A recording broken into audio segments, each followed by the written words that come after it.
Self respect की ऊपर। ये जो सेल्फ रिस्पेक्ट के नाम पे बेहूदगी है ना, इससे बचो। यंगस्टर्स जब आप लोग इससे नहीं बचेंगे ना, काइंडली ये मुझे बता दें ये रिकॉर्ड कहां से होता है, मैं भी ताकि इसको recording on this computer. Okay, thank you. तो ये जो सेल्फ रिस्पेक्ट के नाम पे आपको बेहूदगी सिखाई जाती है, इससे बचो। कोई सेल्फ रिस्पेक्ट नाम की कोई चीज नहीं होती भाई। सेल्फ रिस्पेक्ट ये है, फर्ज किया कोई शख्स है, वो बैठा हुआ है, चिड़ियां लेके बैठा हुआ है, चिड़ियों को उसने कैद किया। अब वो चंद पैसे हैं, वो लेके उसको छोड़ रहा है। वहां आपकी सेल्फ रिस्पेक्ट ये होनी चाहिए कि इनको आजाद करवा दें। उसके लिए वो पैसे जैसे नहीं, बल्कि आपको प्रैक्टिकली काम करना चाहिए। सेल्फ रिस्पेक्ट ये है कि एक बंदा पोल्यूशन फैला रहा है, आप क्या इस कायनात को या इस चीज को बचाने के लिए क्या आपकी ये सेल्फ रिस्पेक्ट या आपका गवारा कर रहा है कि जनाब एक बंदा पोल्यूशन फैला रहा है या दुनिया फैला रही है, तो आप उसके लिए क्या कर सकते हैं? This is the thing. मैं आपको अपनी बात बताऊं, मुझे तो ये लगता है सेल्फ रिस्पेक्ट ये है कि अल्लाह ने मुझे एक टैलेंट दिया एक प्रोजेक्ट बनाने का, तो मुझे बेसिकली उस प्रोजेक्ट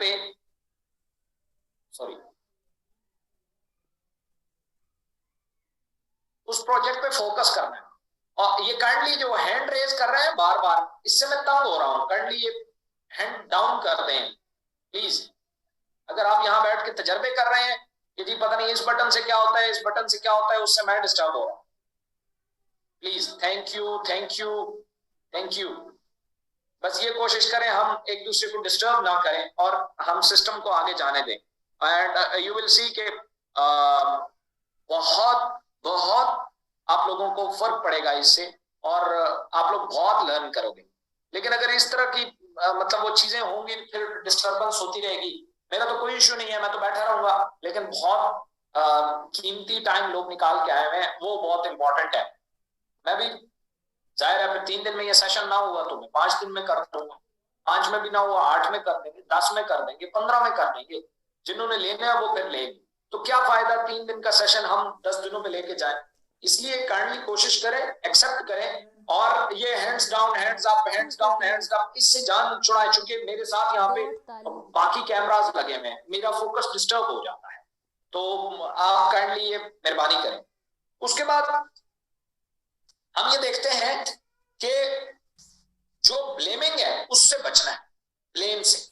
जब आप ब्लेम से नहीं बचेंगे तो आप ज्यादा दूर तक नहीं जा सकते, आप ग्रो नहीं कर सकते। और जब आप ग्रो नहीं कर सकते तो फिर आपके अंदर एक्सेप्टेबिलिटी नहीं आएगी, और जब वो नहीं आएगी आप अंदर से बड़े नहीं होंगे, अंदर से कुशादा नहीं होंगे, अंदर से आप फंसे रहेंगे, और फिर आप ज्यादा दूर तक जा नहीं सकते। सो ब्लेम करने के बजाय आप एक्सेप्ट करना सीखें, जिम्मेदारी लें। जब आप जिम्मेदारी लेंगे आप ग्रो करें। आगे है जी, रिच माइंडसेट इन्वेस्ट करता है हमेशा।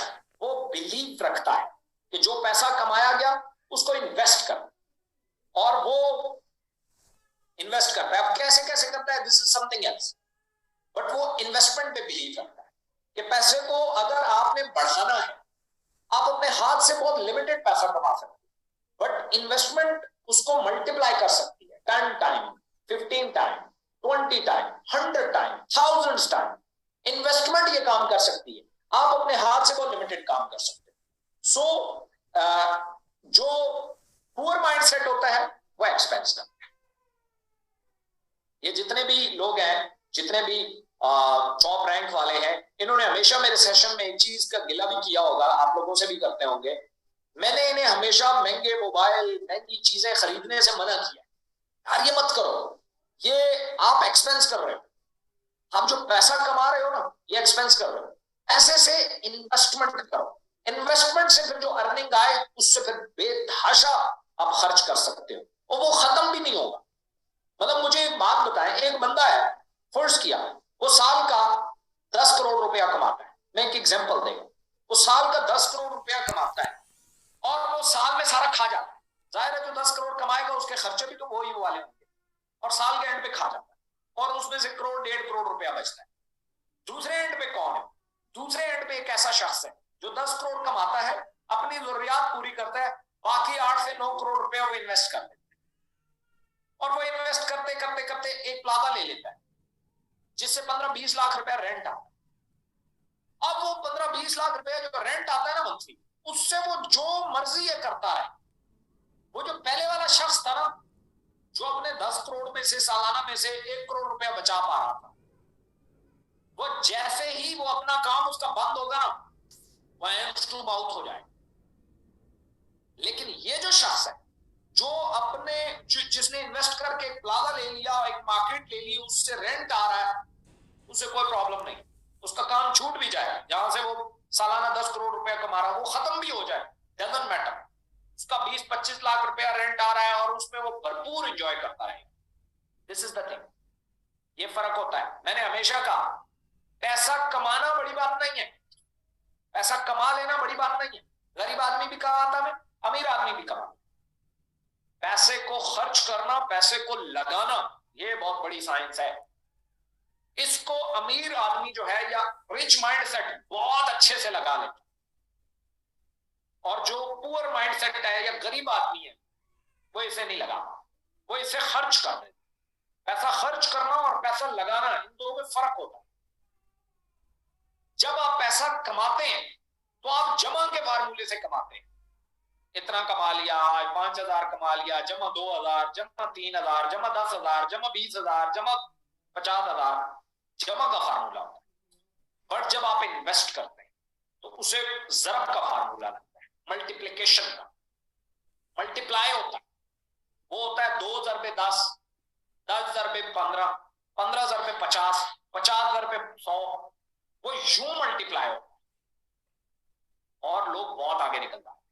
So this is the mindset आज का। एक तो ये ज़हन में रखो, अगर पुअर माइंडसेट है और रिच माइंडसेट है, अगर पुअर माइंडसेट है तो आपका सफर ज्यादा दूर तक नहीं हो। जिसको आप प्रेजेंट कर रहे हैं उसे भी आप बता सकते हैं भाई इस तरह के 2 माइंडसेट होते हैं।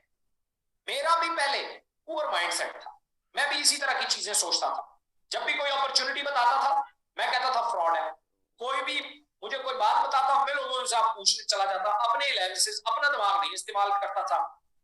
अल्लाह कुरान में फरमाता है तफक्कर करो, तशक्कर करो, अकल इस्तेमाल करो, तहकीक करो, तस्दीक करो। ये कुरान ने सबसे ज्यादा इसका प्रचार किया। ठीक है, तो मैं किसी अपॉर्चुनिटी को लालच की बेस पे देखता था, और लालची तो हमेशा फंसता है, और मैं किसी काम को समझे बगैर दौड़ पड़ता था, और मैं किसी बिजनेस में सिर्फ प्रॉफिट्स को तरजीह देता था, और मैं लोगों को ब्लेम करता, और मैं अपने पैसों में से खर्च करता। ये पुअर माइंडसेट होता है। बट मैं जब इस प्रोजेक्ट में आया, मैंने यहां से सीखा कि रिच माइंडसेट क्या होता है। अच्छा, मैं जो ये बातें बता रहा हूं आप लोगों को, किसी अमीर आदमी से मिल के देख, उस पर यह फार्मूला अप्लाई कर, 100% जाके ठीक गिरे, 100%। ये मैंने कहीं से मैन्युफैक्चर करके नहीं बता रहा आपको, ये मैंने खुद से, ये मेरी ऑब्जर्वेशन। हो सकता है इसमें और भी बहुत सारे एलिमेंट्स हो, ये मेरी अपनी ऑब्जर्वेशन है, जो चीजें मैंने देखी, क्योंकि मैं इस पुअर माइंडसेट से रिच माइंडसेट की तरफ आया हूं। मैं बाय बर्थ, आप लोगों को पता होगा, हर एंटरप्रेन्योर जो जीरो से आता है वो पुअर माइंडसेट ही लेके आता है भाई। खुशखबरी यही है कि पुअर माइंडसेट को रिच माइंडसेट में कन्वर्ट किया जा सकता है। इस माइंड पैटर्न को इस माइंड पैटर्न में शिफ्ट किया जा सकता है। तो मैंने यहां से यहां का सफर किया, तो मुझे पता है कि कैसी फीलिंग्स होती और क्या फर्क पड़ जाता है। बहुत बड़ा फर्क पड़ जाता है। आप किसी भी अमीर शख्स से मिलना और ये वाला फार्मूला उस पर अप्लाई करना, 100% गिरेगा ठीक, 100% ठीक गिरेगा। और बाकी पुअर माइंडसेट है, ये भी किसी पे अप्लाई करके देखना।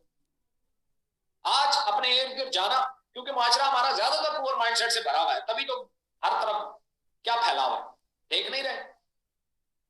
एक एटॉमिक पावर की कंट्री है ये, और आटे के लिए जलील हो रहे हैं, तो ये पुअर माइंडसेट की वजह से है ना। बाकी तो कुछ भी नहीं, बाकी तो सब दुनिया तो सबके लिए एक जैसी, 24 घंटे सबके लिए, बारिश हर जगह पे होती है, सब कुछ एक जैसा है। अलग है तो क्या है, ये सॉफ्टवेयर जो अंदर अंदर इंस्टॉल है। So this is the thing, इसको चेंज करना है, ये बहुत बड़ी गेम है और यही इनेक्स करने वाला है इंशाल्लाह। ओके, एक और सर्वे है जो मैं आपके साथ शेयर करने वाला हूं, ये किसी को प्रेजेंटेशन करते हुए भी आप कर सकते हैं, ठीक है। अच्छा पाकिस्तान में, मैं इंटरनेशनल बात नहीं कर रहा, पाकिस्तान में अच्छी अर्निंग किसको बोलते हैं? नॉर्मल जिसे कहें कि अच्छा सेटअप है, जिसका अच्छा गुजारा चल रहा है, जिसका 1 तोला सोना के बराबर जिसकी इनकम है मंथली। मंथली जो शख्स 1 तोला सोना के बराबर कमा रहा है वो ठीक लाइफ गुजार रहा है पाकिस्तान में। अदरवाइज हालात बहुत खराब है, वो आप लोगों को पता है। अब ये फार्मूला मुल्क के हालात अच्छे हो जाए तब भी अप्लाई होगा, मुल्क के हालात बहुत बुरे हो जाए तब भी अप्लाई होगा, मुल्क डिफॉल्ट कर गया तब भी अप्लाई होगा, मुल्क पाकिस्तान दुनिया का नंबर 1 मईशत बन गई तब भी यही अप्लाई होगा। 1947 में, 1947 में जब आजाद हुआ पाकिस्तान, 88 रुपया पर तोला था सोना, गोल्ड 88 रुपए पर तोला, ठीक है। और 1960 में, 1960 में 1960 में गोल्ड की प्राइस आ गई 131 रुपए। अब जो बंदा 1960 में 131 रुपए पर मंथ कमा रहा था वो अच्छी लाइफ गुजारा। 1980 या आपके वालिदैन पे गुजरा होगा, आप उनसे पूछिएगा उस टाइम जो बंदा, उस टाइम तनख्वाहें पूछे 150 रुपए, 200 रुपए, 300 रुपए, 400 रुपए तनख्वाहें थी। आप उनसे पूछें कि जो 2350 रुपया कमा रहा था वो कैसी लाइफ गुजार रहा, बहुत आला लाइफ गुजार रहा। गोल्ड प्राइस 2350 रुपया पर तोला थी 1980 में, और 2350 रुपए में अच्छी लाइफ गुजर रही थी जब तनख्वाहें 450, 500, 700 रुपए होती थी, ठीक है। सन 2000 में, ये तो आपने भी देखा होगा, आप में से बहुत सारों ने देखा होगा, नहीं तो आपके बड़े भाई ने तो देखा ही होगा, तो आपके वालिदैन ने भी देखा होगा। उस टाइम गोल्ड की प्राइस थी 14,724 रुपए। 14,000 रुपया कमाने वाला शख्स कैसी लाइफ गुजार रहा था आप जरा पूछिएगा। जब तनख्वाहें 2000, 2500, आप अपने बड़े भाई से पूछें कि पहली तनख्वाह क्या थी आपकी, आपको बताएगा 2000, 1500, 1800, 2500 इतनी थी। उस टाइम 14,000 रुपया कमाने वाला बहुत अच्छी लाइफ, पाकिस्तान बहुत अच्छी तो नहीं लेकिन अच्छी लाइफ गुजार रहा, अच्छी लाइफ जो गुजार रहे, जिसे कहें कि जिसमें जरूरियात सारी पूरी हो जाती है, बचता बचता कुछ नहीं है, जरूरियात पूरी होती। 2023 चल रहा है, 2023 में इस गोल्ड की प्राइस है 2,07,000 रुपया।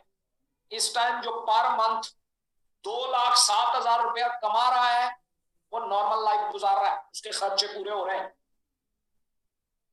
और अगर इससे कोई नीचे है तो भाई पूरे बुरे हाल। आप आज से कुछ अर्सा पहले की बात है, 4-6 महीने पहले की बात है, बल्कि साल पहले कर लो, 2021 में लाख रुपया बड़ी सैलरी थी भाई, बहुत सैलरी थी। आज जब मुल्क नीचे गया, महंगाई बढ़ी, सारा कुछ बढ़ा, नो डाउट गोल्ड भी बढ़ गया, 50% बढ़ गया, 2 लाख पे आ गया। आज लाख रुपए की पूछे ना क्या वैल्यू है, कोई वैल्यू नहीं। इसलिए ये पैटर्न है। और जो मैं इस टाइम देख रहा था कि 2030 में, 2030 में, पहले तो ये कहा जाता 2040 में जाके कहीं गोल्ड 10 लाख को हिट करेगा, भाई जी बहुत बुरे हालात है। ये मेरे ख्याल में 2030 से पहले पहले ये 10 लाख रुपए को हिट करने वाला है। और आपकी इनकम अगर 10 लाख रुपया पर मंथ होगी तो आपका गुजारा होगा, अदरवाइज बहुत बुरे हाल। सो ये एक था जो मैंने आपको, आप अपनी इनकम स्टेबिलिटी को किसी भी मुल्क में देखना चाहते हैं, उस मुल्क में 1 तोला सोना कितने का है वो आपकी पर मंथ इनकम है, तो आप एक नॉर्मल लाइफ गुजार रहे हैं।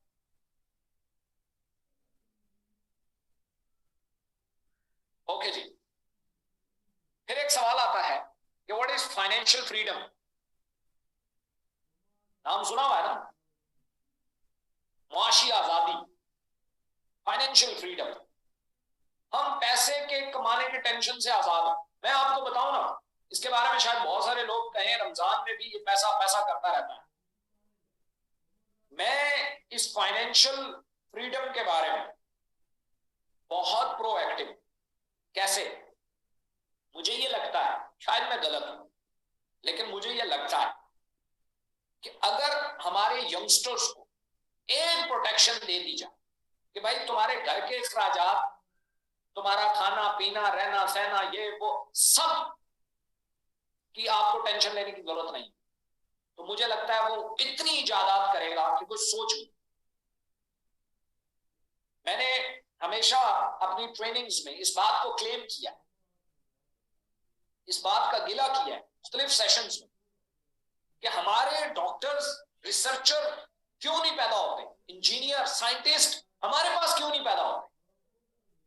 मैंने उसकी डिफरेंट वजूहात बताई।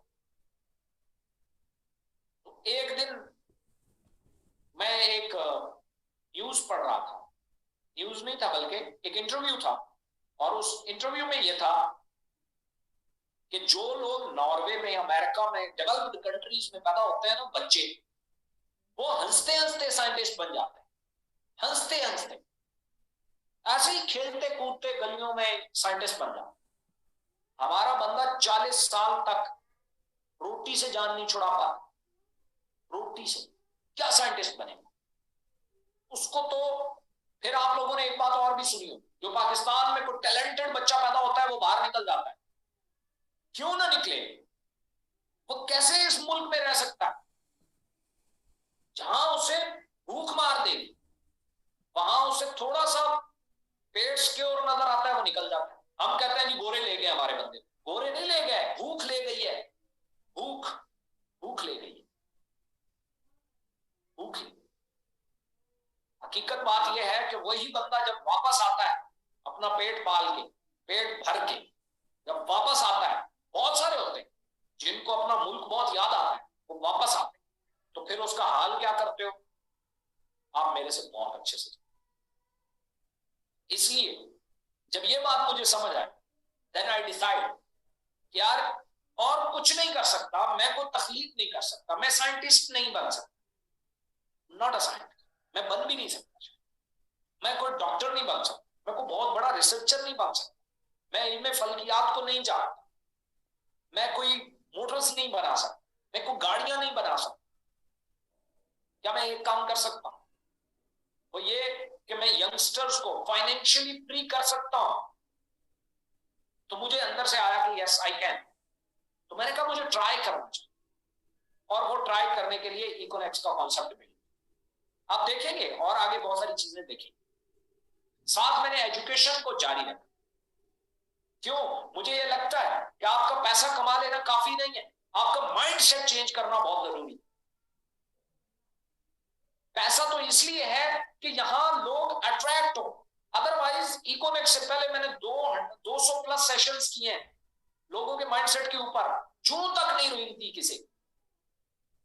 हाँ, लोगों को पहले अपना पेट पालना, तो मैंने पहले पेट का इंतजाम किया। आज मुझे आप में से कोई एक शख्स ये उठ के बता दे कि कितना मुश्किल है इकोनेक्स से 50,000 रुपया पर मंथ कमाना इनिशियल लेवल में, कोई मुश्किल नहीं। और आज आपने अपनी आंखों से देखा कि 5-5 लाख रुपया कमाने वाले लोग भी इकोनेक्स में मौजूद है पर मंथ। तो प्लेटफॉर्म तो उधर लेके चला जाएगा, माइंडसेट बहुत इंपॉर्टेंट है। इसके लिए हमने बहुत एफर्ट्स की, मैंने खुद भी ट्रेनिंग करता हूं, करता रहूंगा इंशाल्लाह। मैंने इनेक्स का कॉन्सेप्ट दिया, एजुकेशन ऑफ नेक्स्ट जनरेशन। इसमें इंशाल्लाह आप बहुत कुछ आप लोगों के लिए है, मैं कोशिश करूंगा मैं उसकी वेबसाइट आपके साथ शेयर कर सकूं। तो क्या है, माइंडसेट बहुत इंपॉर्टेंट। जब आपका माइंडसेट भी चेंज हो जाएगा और फाइनेंशियली भी आप फ्री हो जाएंगे, देन और क्या करेंगे, और क्या करेंगे?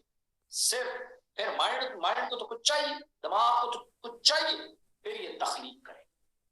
जब आपका पुअर माइंडसेट नहीं होगा तो आप एटम बम नहीं बनाओ।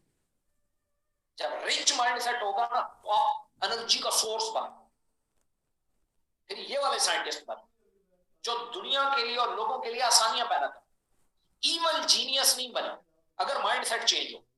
अगर माइंड सेट करप्ट होगा ना तो आप आला लेवल के चोर बन जाओगे, आला लेवल के स्मगलर बन जाओगे।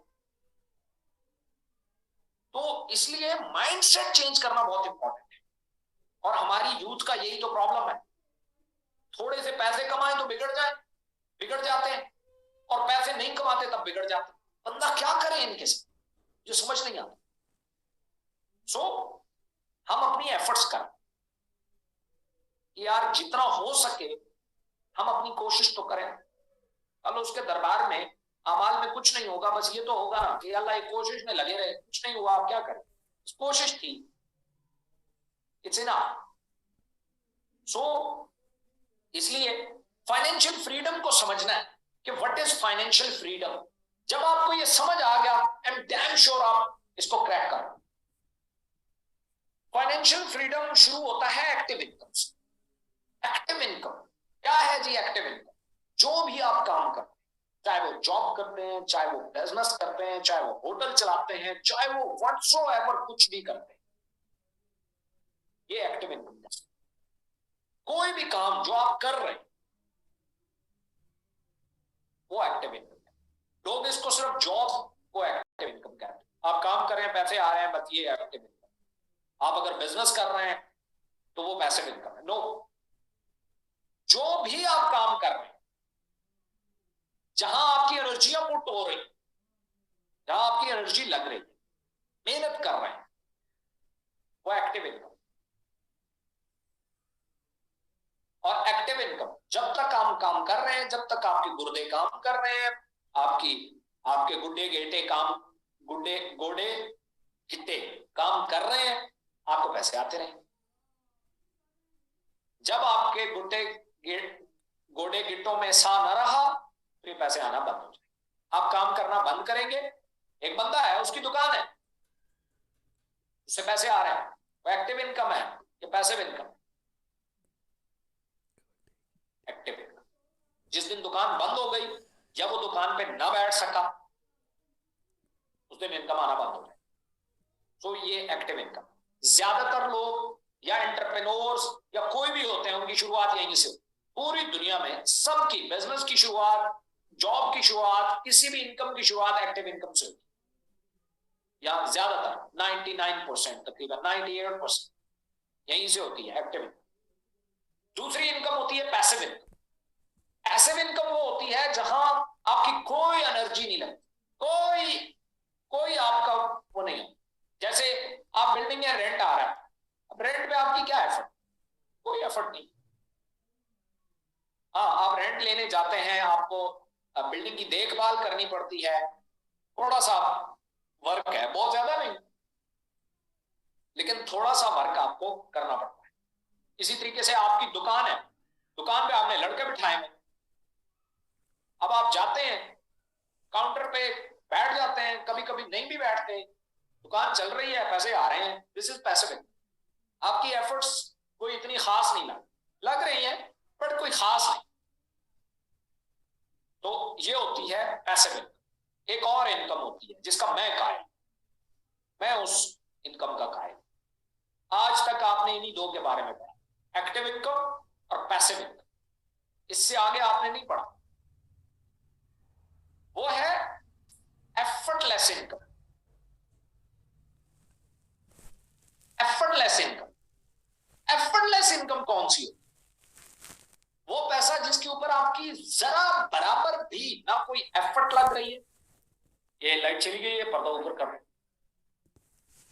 आज ही इसे जाना था। मैंने कहा था कि एक दो सॉकेट्स में जो है, एक दो सॉकेट्स में यूपीएस का कनेक्ट कर देना, बस ठीक है। Okay okay, good good. देखिए जी, बहुत भरपूर लाइट आ रही है, या तो आज मैंने कुछ क्रीम ज्यादा लगाई है, खूबसूरत लग रहा। ओके जी, कल से मुझे भी मेकअप करके कैमरा के सामने बिठाना। ओके जी, एफर्टलेस इनकम। एफर्टलेस इनकम क्या होता है? एफर्टलेस इनकम वो होता है, लाइक मैं आपको बताता हूं, यहां लोग काम नहीं करते, यहां लोग एंजॉय कर रहे होते हैं, और उस एंजॉयमेंट के उन्हें पैसे मिलते हैं। शायद खान अफरीदी क्रिकेट खेलता है, छक्के मारता है, उससे उसे पैसे आते हैं। राहत फतेह अली खान, वो अपना गाना गाता है, उसे मजा आता है गाना गाने में, और उससे ही पैसे आ जाते हैं। वहां वो जो इनकम होती है उसमें पैसा प्रायोरिटी नहीं होता, मजा इंपॉर्टेंट है। मजे के लिए काम किया जाए और उससे पैसे आ जाए, इसे एफर्टलेस इनकम कहते हैं, एफर्टलेस इनकम। और ये बहुत खूबसूरत तो इनकम है। ये कहां से आती है? जब आप अपनी खुदादाद सलाहियतों को पहचान लें, ये वहां से आती है, उसके अलावा ये कहीं से नहीं आ सकती। आप वो काम करना शुरू कर दें जिसके लिए इस कायनात के मालिक ने आपको बनाया है, आपको पैसा आना शुरू हो जाए। कुछ लोग हैं पेंटिंग करते हैं अपना टाइम पास करने के लिए, वो पेंटिंग बिकना शुरू हो जाती है, बैठ के पैसे कमाते। पैसे क्या कमाते हैं? वो अपने मजे के, मतलब वो अपने मजे के लिए उनको लोग पैसे देते हैं।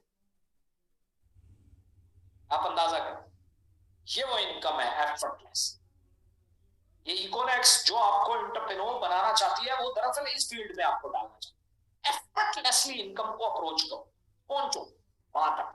वहां मेहनत नाम की कोई चीज नहीं होती, वहां छुट्टी नाम की कोई चीज नहीं होती।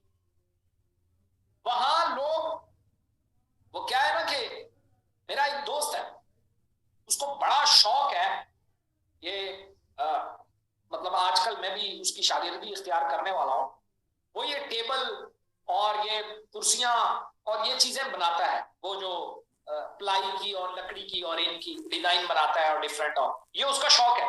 अदरवाइज वो बहुत अच्छी जॉब कर रहा है किसी डिपार्टमेंट में, एक कॉन्फिडेंशियल डिपार्टमेंट, क्लासिकल उसका, वो उसमें वो बहुत अच्छी पोस्ट में, बहुत अच्छी पोस्ट में, और 7-8 लाख रुपए सैलरी है उनकी। बट उनका शौक है कि वो ये प्लाई की मुख्तलिफ डिजाइन बनाते हैं, चीजें बनाते हैं, बड़ी स्मार्ट। उनके घर पे भी जाएं तो वो फोल्डिंग चेयर्स और फोल्डिंग बेड और इस तरह की चीजें हैं उनके पास, वो बनाते हैं। तो पिछले कुछ अरसे में किसी ने उन्हें कहा कि यार ये आप पाकिस्तान में कॉन्सेप्ट बहुत बिल्ड हो रहा है स्मार्ट फर्नीचर बनाने का, सो क्यों ना हम एक शोरूम बना लें। तो उसने कहा मैं इतना नहीं बनाता भाई, मैं तो अपने शौक से बस थोड़ा बहुत जब टाइम मिलता है तो मैं ये करना शुरू कर देता हूँ। उसने कहा यार वो शोरूम मेरा है ऑलरेडी फर्नीचर का, मैं एक अलग से पोर्शन बनाऊंगा, जो कुछ तू बनाता जाए ला के इधर रख देगा, बाकी मेरा काम है। उसने कहा ठीक है। उसने वो करना शुरू किया। अब उसकी इनकम उसकी सैलरी से डबल है। और वो कहता है कि यार मैं आपको ईमानदारी से बताऊं, मुझे तो रेट भी नहीं पता होते, जो चेयर मैंने बनाई है मुझे उसके रेट का नहीं पता होता।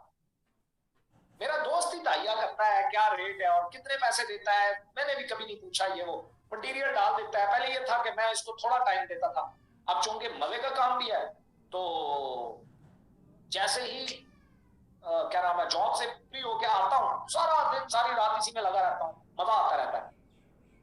सो ये अब वो काम नहीं कर रहा, काम में तो छुट्टी चाहिए होती है, वो मजे का, और उस मजे से उसको पैसे आ रहे। यहां तक पहुंचना, यहां तक पहुंचना है। कैसे पहुंचेंगे? How can we achieve it? हम ये कैसे अचीव कर सकते हैं? तीनों चीजों, एक को भी मिस मत करो। लोग कहते हैं एक्टिव इनकम छोड़ो आके पैसिव इनकम कमाओ, गलत कह रहे हैं। एक्टिव इनकम का पैसिव इनकम से कोई ताल्लुक नहीं है, और पैसिव का एफर्टलेस से कोई ताल्लुक नहीं। तीनों अलग अलग है।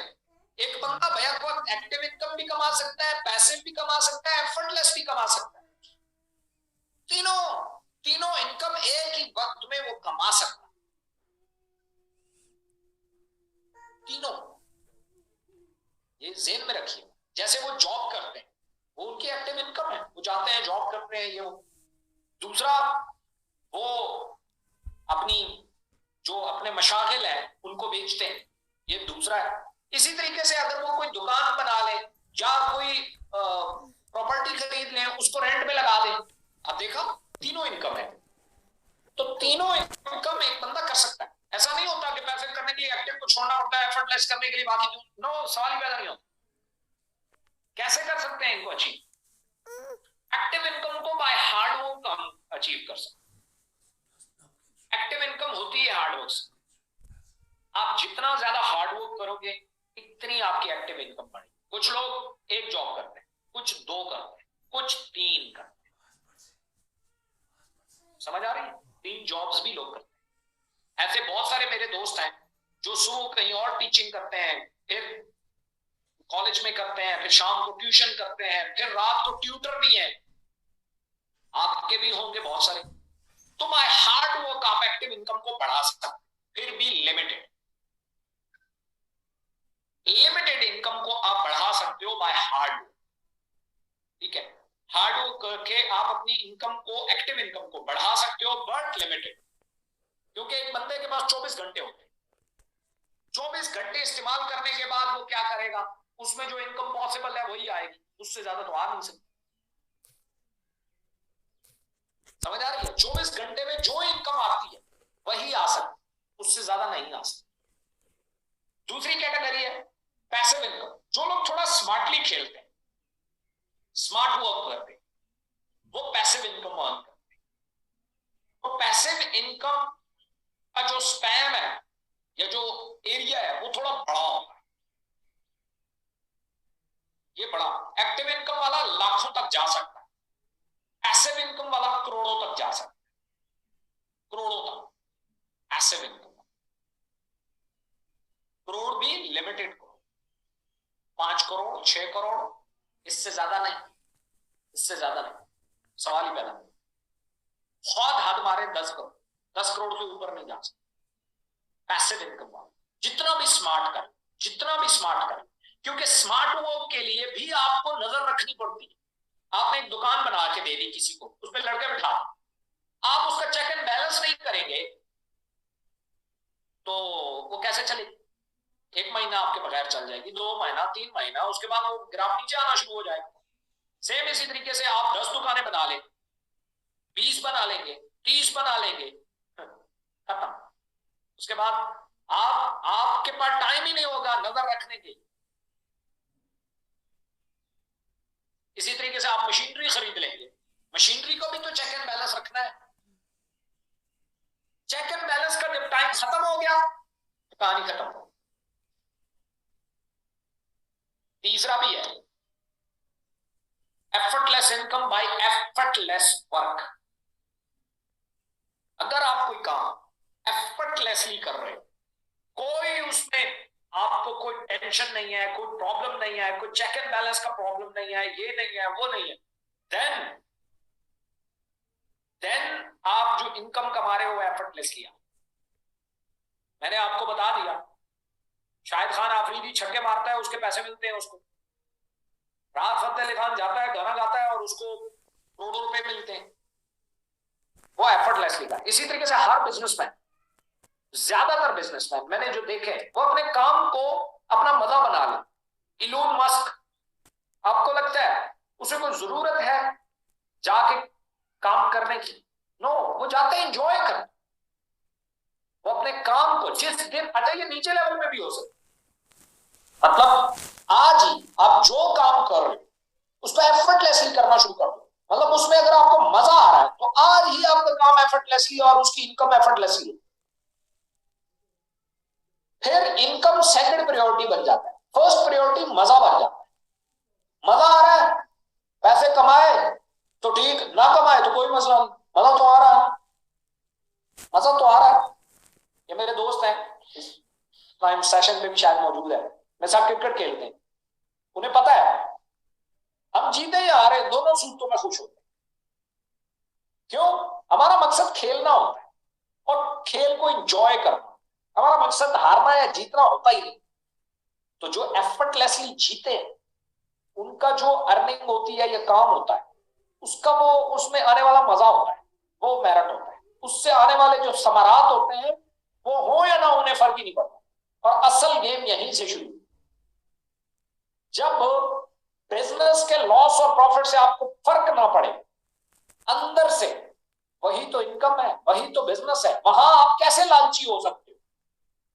वहां कैसे आप किसी को नुकसान पहुंचा के पैसे कमा सकते हो? वहां कैसे आपके दिमाग में ये आ सकता है कि यार मैं कुछ मार लूं, किसी के गर्दन दबा दूं, किसी का खून आलूदा पैसा कमा लूं? कैसे हो सकता है? आपके लिए पैसा पहला ऑप्शन है ही नहीं,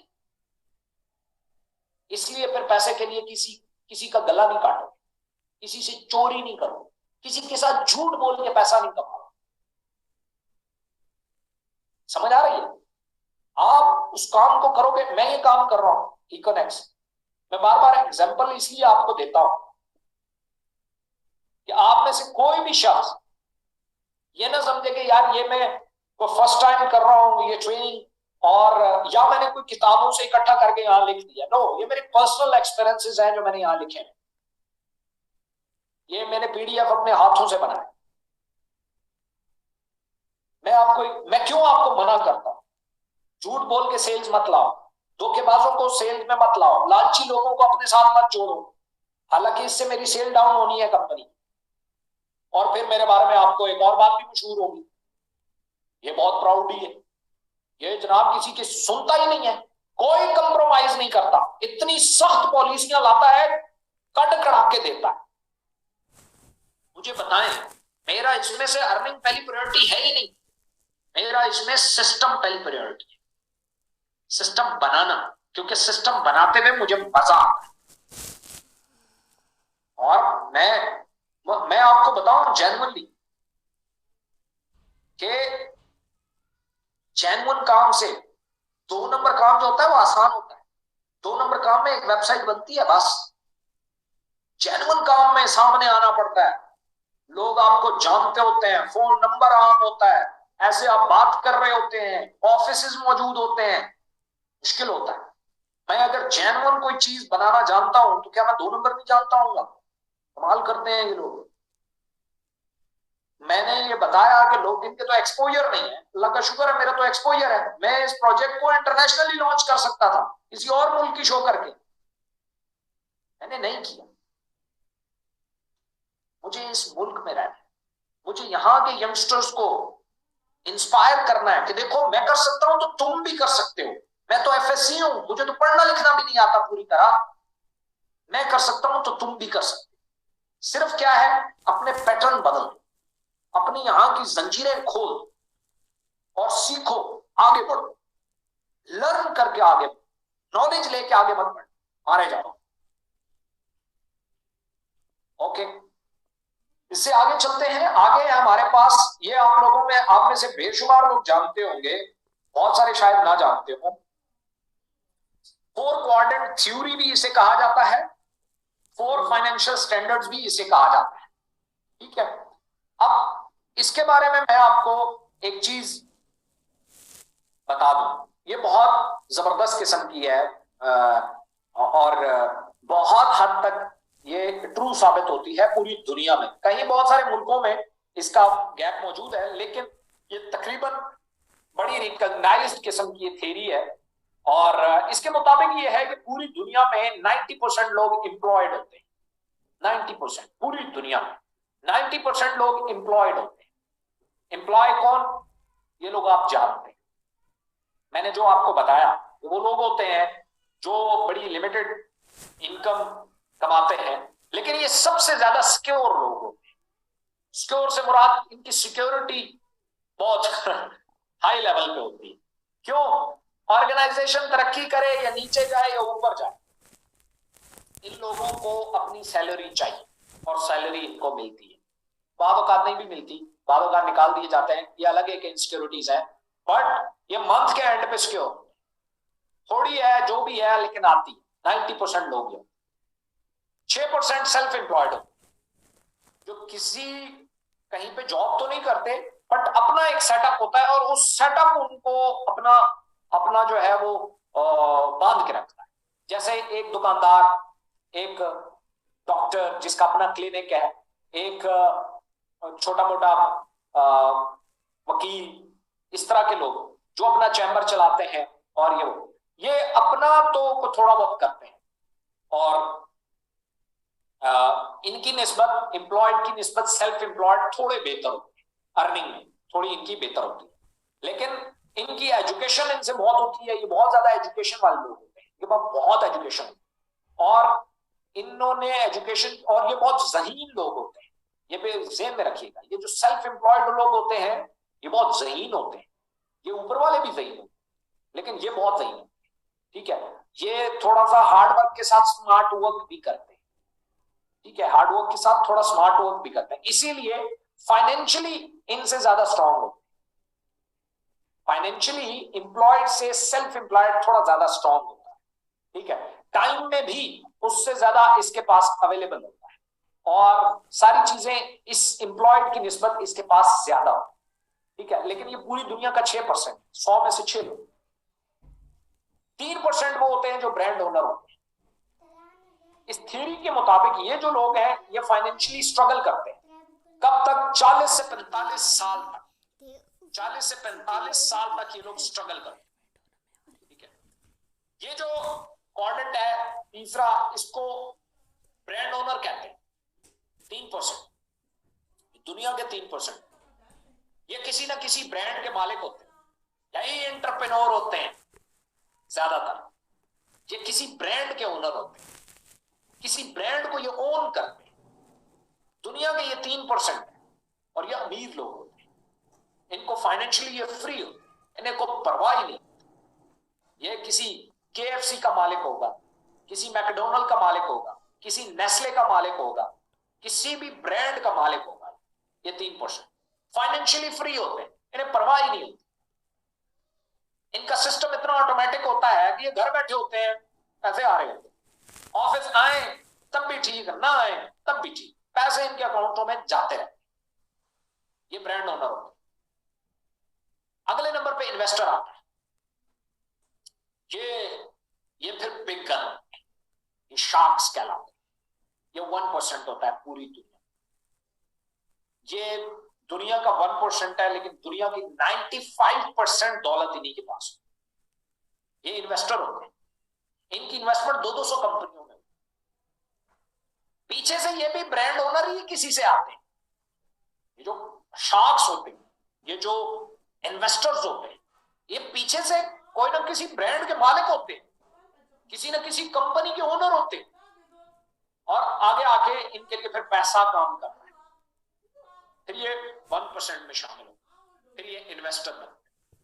इनकी इतनी शान शौकत शायद नहीं होती, ये बस एक गुमनाम जिंदगी गुजार और पैसा इनके लिए काम कर रहा है। ये कोई काम नहीं करते, ये तो खर्च कर करके थक जाते। इन्वेस्टर जो होता है ये खर्च कर कर करके थक जाता है, इसका पैसा ही नहीं मिलता। इनके मैं ऐसे शॉक्स को भी जानता हूं जिनकी 200 कंपनियों में इन्वेस्टमेंट्स, 200 कंपनियों में इन्वेस्टमेंट्स। मेरा भी एक विजन है, अल्लाह करे पाकिस्तान में ऐसे एंटरप्रेन्योर्स पैदा हो जो एक क्लब बनाए जिसे शार्क्स क्लब कहते हैं, जो नए एंटरप्रेन्योर्स के आइडियाज सुने और उनके लिए पैसे लगाए। इंडिया में हो रहा है, यूरोप कंट्रीज में भी हो रहा है, यहूदी इसमें बहुत आगे, ठीक है। इंडिया हमारे पड़ोस में, वो ये कर रहा है। वहां कुछ लोगों ने मिलके ऐसे क्लब्स बनाए हैं जहां पे वो आम स्टार्टअप्स को उनका आइडिया सुनते हैं और उनके आइडिया में इन्वेस्ट करते हैं और किसी आम से बंदे को ब्रांड ओनर बना। तो ये जब मैंने फर्स्ट टाइम सुनी, मैं आपको ईमानदारी से बताऊं, मैंने जब फर्स्ट टाइम सुनी मुझे पहले लगा यार ये इतने एक्यूरेट एनालिसिस नहीं होते। देन मैंने इसके बारे में सर्च किया तो ये वाकई बहुत accurate analysis. Then I decide कि अच्छा मुझे पता तो चल गया कि भाई एम्प्लॉयड होता है, सेल्फ एम्प्लॉयड होता है, ब्रांड ओनर होता है, इन्वेस्टर होता है।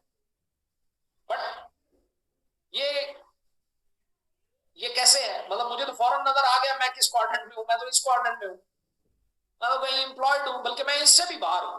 यहां कोई क्वाड्रेंट होना चाहिए बाहर। मैं एम्प्लॉयड भी नहीं हूं, मेरे पास तो पैसे ही नहीं है, मेरे पास काम ही नहीं है, मेरे पास पैसे भी नहीं है और मेरे पास काम भी नहीं। मैं तो एक ऐसे क्वाड्रेंट में, मैं यहां कैसे हूं, फिर मैं यहां कैसे, फिर मैं यहां कैसे, फिर मैं यहां कैसे। देन मैंने इस पूरी चीज को बड़ा डीपली अंडरस्टैंड किया, स्टडी किया। देन अल्लाह का करम हुआ, मैं यहां आया, यहां से यहां आया, यहां से यहां आया, और अल्लाह कर रहा है यहां भी चले जाएंगे। सो बात करने का मकसद क्या है?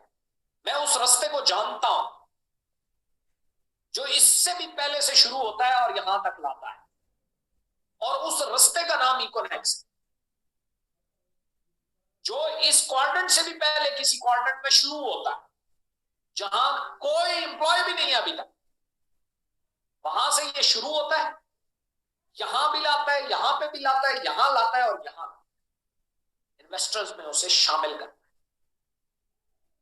सिर्फ पैसे से बंदा यहां नहीं आ सकता। मेरी सबसे बड़ी और आप लोगों की सबसे बड़ी गलती यह है कि शायद पैसे से ये क्वाड्रेंट चेंज होते हैं, नहीं होते। क्वाड्रेंट पैसे से चेंज नहीं होते। मैं आपको बताता हूं कैसे। अगर एक बंदा है, वो उसके पास पैसे हैं, उसकी कोई दुकान चल रही है या जूते बनाने वाली फैक्ट्री है, बहुत ज्यादा खर्चा नहीं होता जूते बनाने वाली फैक्ट्री पे, उसकी जूते बनाने वाली फैक्ट्री, और वो इतना कमाता है कि अपने अखराजात से ज्यादा है, बल्कि उसके अखराजात हैं 1 लाख रुपए, वो 3 लाख रुपए कमाता है। क्या वो इस क्वाड्रेंट में है या नहीं है? और सिस्टमेटिक है सारा कुछ, उसकी फैक्ट्री ऑटोमेटेड है, जाए या ना जाए कोई मसला नहीं, कैमरे लगे हुए हैं, सारा कुछ हुआ हुआ है, ऑटोमेटिक है। बिजनेस ओनर हुआ ना, उसके अपने अखराजात से ज्यादा की इनकम है और जाने की भी जरूरत नहीं है, और काम भी चल रहा है, नाम भी बन रहा है, तो वो इस क्वाड्रेंट में हुआ, वो बिजनेस ओनर है। आप यहां इलोन मस्क को रख के ना कंपेयर करें उसके साथ, वो अपनी कैपेसिटी का इलोन मस्क है एज इट इज। उसके बाद जो 2 लाख रुपए बचते हैं, वो बैठता है और उसको इन्वेस्ट करता है हर महीने। देखो वो इन्वेस्टर भी, वो एक छोटी सी जगह पे बैठ के वो ब्रांड ओनर भी है और वो इन्वेस्टर भी। तो मुझे यहां से पता चला कि पैसे से ये क्वाड्रेंट नहीं चेंज होते, ये माइंड सेट से होते हैं। और माइंड सेट 2 तरह का होता है, एक होता है कंसेप्चुअल अंडरस्टैंडिंग, जिसे क्या कंसेप्चुअल अंडरस्टैंडिंग। जैसे मैंने आपको बताया बिजनेस में लॉस एंड प्रॉफिट तो होते हैं, और जब होता है तो आंखें बाहर आ जाती, अपना होने लगे तो आंखें बाहर आ जाती। क्यों? एग्जिस्टेंशियल अप्रोच में नहीं है, कंसेप्ट में आ गया है। तो मैं जो बोल रहा हूं आपका कॉन्सेप्ट क्लियर हो रहा है, आप एक्चुअल में नहीं हो रहे। एक्चुअल में होने के लिए कुछ करना पड़ेगा, वही लर्निंग है। माइंड सेट वो गेम है जो आपसे ये क्वाड्रेंट चेंज करवाएगा। आपको एम्प्लॉयड से सेल्फ में, सेल्फ से बिजनेस ओनर में, और बिजनेस ओनर से इन्वेस्टर में लाएगी। माइंड सेट ये ना बदला, दुनिया नहीं बदलेगी। ये ज़हन में रखना, ये ज़हन में रखना। और एक रूट, एक रास्ता जो इससे पहले से भी शुरू होता है और यहां तक इन क्वाड्रेंट्स तक लाता है, इस सिस्टम का नाम इकोनेक्स। इसीलिए मैं इसकी पॉलिसीज पे कंप्रोमाइज नहीं करता, इसकी किसी भी पॉलिसी के ऊपर मैं कंप्रोमाइज नहीं करता। सेल गिरती है जहन्नुम में जाए, मैं जिस दिन सिस्टम खड़ा कर गया, बहुत एंटरप्रेन्योर पैदा करेगा ये कंपनी, बहुत एंटरप्रेन्योर पैदा करेगा ये system. So this is the thing, ऐसे प्रेजेंट करना है। क्या टाइम हुआ है जी? 1.5 घंटा हो गया जी। देखते हैं हमारे पास और क्या है। ओके, ये मोटी मोटी चंद चीजें हैं, वो मैं आपके साथ शेयर करूं। अच्छा, इन क्वाड्रेंट्स को, जैसे मैंने आपको बताया, इन क्वाड्रेंट्स में ट्रैवल करने का नाम जो है वो इकोनेक्स। अब हम देखते हैं इकोनेक्स क्या है। इकोनेक्स की आइंदा के बाद अगर किसी बंदे को वेबसाइट देनी है तो वो ये वाली देनी, www.econex.com.pk। उसे कहना पहले जाके सर्च करो उसको, और पहले आप लोग खुद करें। आप में से बहुत सारे लोगों ने ये सर्च ही नहीं की। जाके देखें इस वेबसाइट के ऊपर कितनी मेहनत की गई है, और मेहनत के अलावा यहां से आपको पता चलेगा इकोनेक्स क्या है। dnex.pk से नहीं पता चलेगा इकोनेक्स क्या है। ये इकोनेक्स का लैंडिंग प्लेटफॉर्म है, यहां जाके देखना है www.econex.com.pk। अच्छा, अभी ना सर्च करो, बाद में करना, सेशन खत्म हो जाएगा। तो इसको सर्च करना, ठीक है। किसी को भी देनी है ये वाली वेबसाइट देनी है। कोई बंदा आपसे बात करता है, यार इकोनेक्स क्या है, ये वाली वेबसाइट भेजनी, www.econex.com.pk। अबाउट अस, कौन है जी इकोनेक्स वाले? Econex is a sales and marketing company. हम एक सेल्स एंड मार्केटिंग कंपनी है। We mainly deal Econex online store, e commerce में डील करते हैं, डिस्कवर यानी कि डायरेक्ट सेल में डील करते हैं, ब्रांडिंग यानी हम लोगों का ब्रांड्स बनाते हैं, रियल एस्टेट यानी प्रॉपर्टी का काम है, लर्निंग मैनेजमेंट सिस्टम यानी हमारा इनेक्स, फाउंडेड बाय इब्राहिम खिलजी इन जुलाई 2019 में ये कंपनी बनी। इकोनेक्स इंडो, इतनी अंग्रेजी आती, to promote e-commerce and drop shipping in Pakistan by providing a platform that works both way.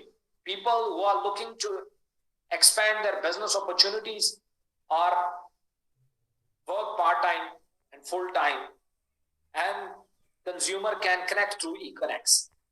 ठीक है, Econex economy of next generation. ठीक है, सो ये हमारा एक मॉड्यूल है या एक सिस्टम है हमारा, चूंकि बेस जो है ई कॉमर्स है, ऑनलाइन है, इसलिए हम यहां से बेस करते हैं। विजन क्या है? टू क्रिएट द एंटरप्रेन्योर्स, हम एंटरप्रेन्योर्स पैदा करना चाहते हैं। To empower the community by creating community centric marketplace where people, the best skills, service, product are accessible to people। इसका मतलब यह है कि हम एक ऐसी कम्युनिटी बना रहे हैं जिनको हम एक ऐसी जगह पे, जहां पे वो अपनी बेस्ट स्किल्स, अपनी बेस्ट प्रोडक्ट, अपनी बेस्ट सर्विसेज और अपना बेस्ट आइडिया ये लगा सकते हैं। मिशन क्या है? Econex makes people skilful and creative through training process. हमारा इनेक्स ट्रेन करता है लोगों को।